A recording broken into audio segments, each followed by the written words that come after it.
So this is one of those not so fun PSAs, but very important, very crucial, and something that I always feel like I have a responsibility to share the story. So what happened? Got an email from a producer who's been submitting his music to multiple libraries for the last year and a half. So he was one that had actually purchased my music library directory that has over about 250 different types of production music library companies, everything from royalty free to boutique TV film ones and everything in between. Literally getting no responses from anybody. And he said, listen, I'm throwing in the towel. Like, there's just nothing I can count on in this business. I'm getting no responses. It's been a year and a half. I'm giving up. And I think he was just trying to voice his frustration, which I can totally understand. Try something for a year and a half and get nowhere. You're not going to be in a good mood either. So I just, was curious. So I said, hey, send me some music. Let me hear what you're sending to these companies. If there's something I can tell you fairly quickly that'll maybe try to get you a little bit more on the right side of a better path, because he wasn't a member of Pro Feedback. I hadn't been giving him any coaching or anything like that. He had just gotten the directory, and that was essentially it. And so I said, if there's something I can do very quickly via email to try to point you in a better direction, I will. So please send me your music, and let's see if we can help you, whatever.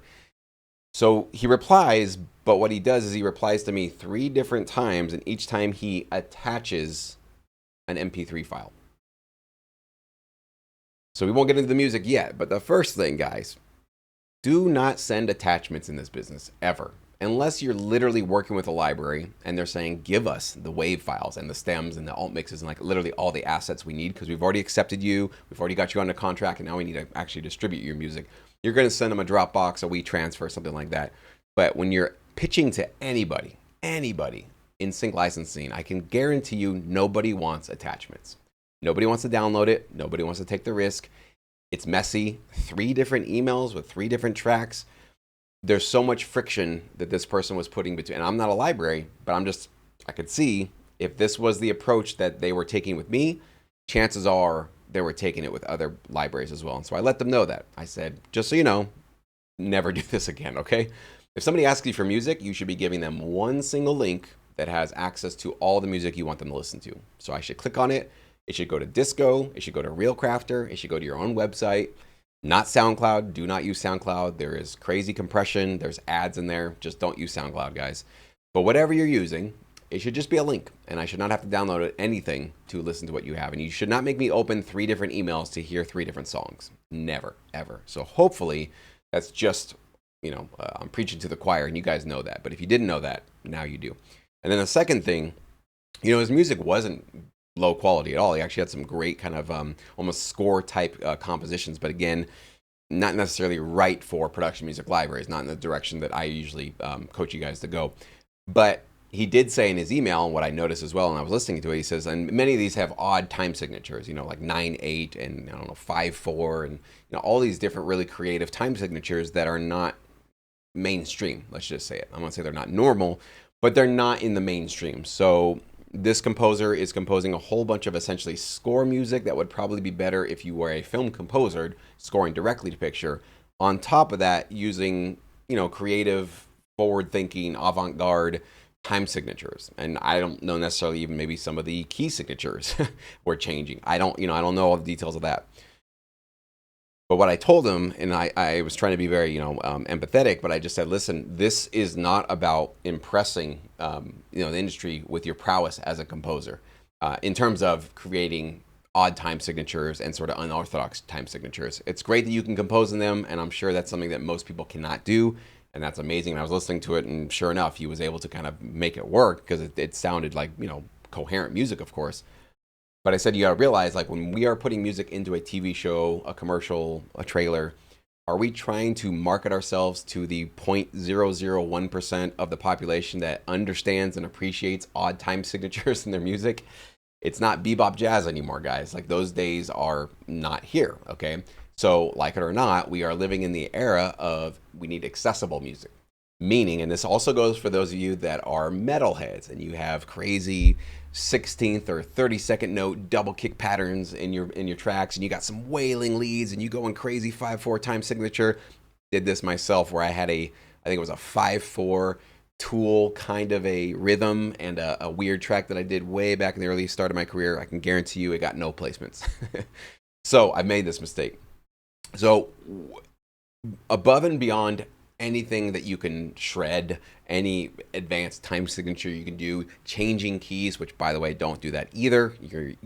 I don't think I've ever been requested and required to change keys, and I don't think you likely ever will be. I mean, there could be one exception here or there, but chances are you start in C, end in C. Just stay at the same key signature, okay?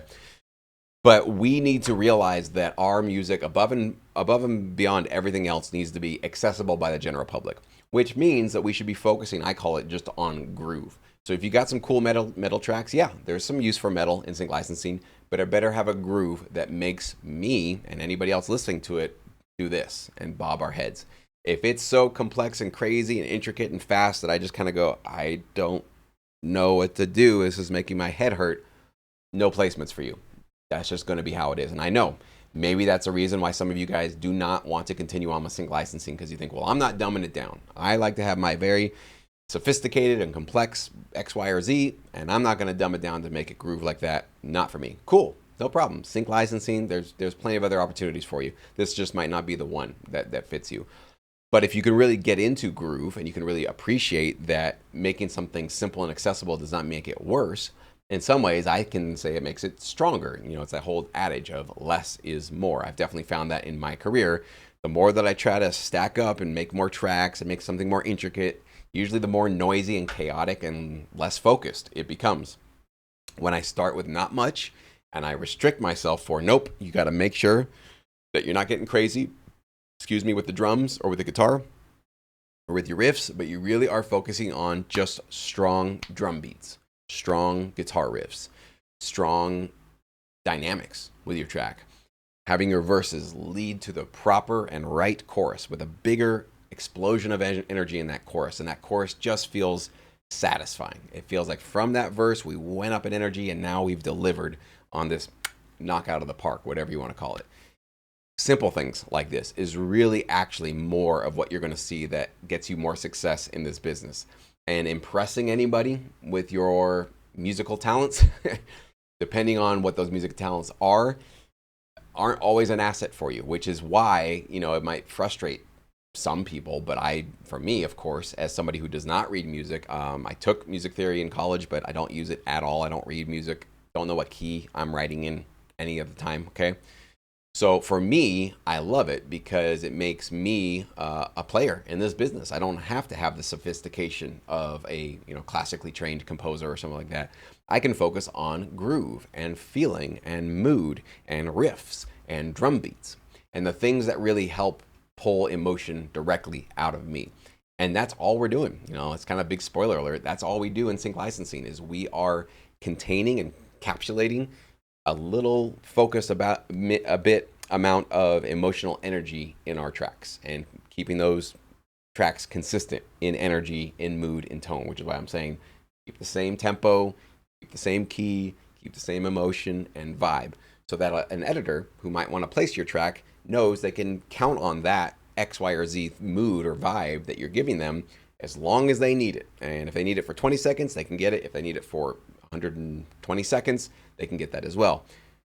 If you got half of your track that's in an upbeat, optimistic, fun vibe, and then it transitions into this kind of downer, sad, somber state, the editor goes, well, that sort of fell apart, and that really doesn't match the scene that I'm trying to place here. So get rid of that track. That's not really what I need.